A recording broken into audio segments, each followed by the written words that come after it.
একটি ঘটনা, কিন্তু অর্থনৈতিক মুক্তির আসল আলোনা জানার কারণ হলো আমাদের নড়বড়ে পলিসি আর অকার্যকর অর্থনৈতিক অবকাঠামো। ধন্যবাদ মাননীয় মডারেটর আমাকে এই মহামঞ্চে বক্তব্য প্রদানের সুযোগ করে দেওয়ার জন্য। বিতর্ক চলছে, আজকের বিতর্কের বিষয় নির্ধারিত হচ্ছে যে কোনো রাষ্ট্রের উন্নয়নের পক্ষে দুর্নীতি প্রধান অন্তরায়। বাস্তবতার প্রেক্ষাপটে আমি এবং আমার দল বিষয়টির বিপক্ষে অবস্থান করছি। মাননীয় মডারেটর, আজকের বিতর্কের মঞ্চে আমাদের প্রতিপক্ষ দল নিছক আপেক্ষিক কিছু বিষয় তুলে ধরেছেন এবং সেগুলো তুলে ধরতে গিয়ে তারা মানসিক চাপে পড়ছেন। তাই সেগুলোর পুরো সংজ্ঞা বিধায় বিপক্ষ দলের হলেও সেগুলো পুরো সংজ্ঞায় আমি আবার পুনরায় করছি।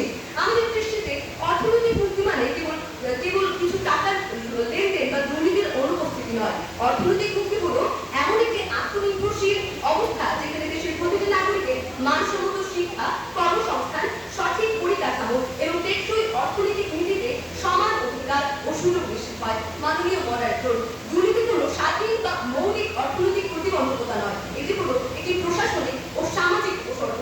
যখন একটি দেশে সঠিক সুশাসন, প্রাতিষ্ঠানিক জবাবদিহিতা, স্বচ্ছতা এবং দূরদর্শী নীতির অভাব ঘটে, তখনই সেই দুর্বলতার সুযোগে দুর্নীতি জন্ম নেয়। মাননীয় মডারেটর, প্রধান অন্তরায় কোনো উপসর্গ হতে পারে না। অর্থনৈতিক মুক্তির প্রধান অন্তরায় হলো দূরদর্শী নীতির অভাব, দুর্বল প্রাতিষ্ঠানিক কাঠামো, মানবিক শিক্ষা ও সুশাসনের ঘাটতি।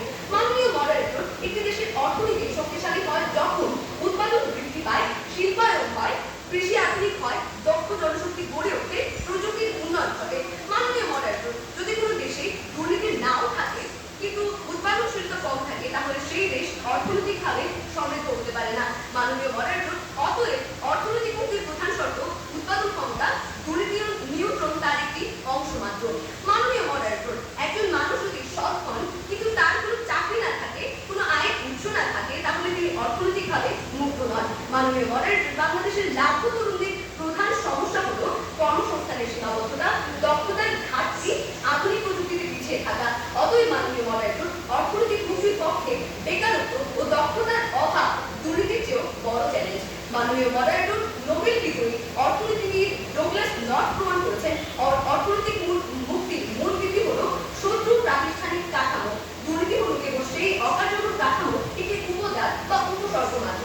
মাননীয় মডারেটর, এডিবির গবেষণায় দেখা গেছে দক্ষিণ এশিয়ার দেশগুলোতে অর্থনৈতিক প্রবৃদ্ধির বড় অন্তরায় হলো প্রয়োজনীয় অবকাঠামোর অভাব। শুধুমাত্র মানসম্মত বন্দর, সড়ক ও বিদ্যুৎ ব্যবস্থার অভাবে এই অঞ্চলের জিডিপি প্রবৃদ্ধির বার্ষিক 2% থেকে 3% পর্যন্ত কমে যায়। মাননীয় মডারেটর, বাংলাদেশ প্রতি বছর বন্যা, ঘূর্ণিঝড়, নদী ভাঙন ও লবণাক্ততার কারণে বিপুল অর্থনৈতিক ক্ষতির সম্মুখীন হয়ে থাকে। একজন কৃষকের ফসল যদি প্রাকৃতিক দুর্যোগে নষ্ট হয়ে যায়, তাহলে তার দারিদ্র্যের কারণ দুর্নীতি নয়, বরং জলবায়ুজনিত ক্ষতি।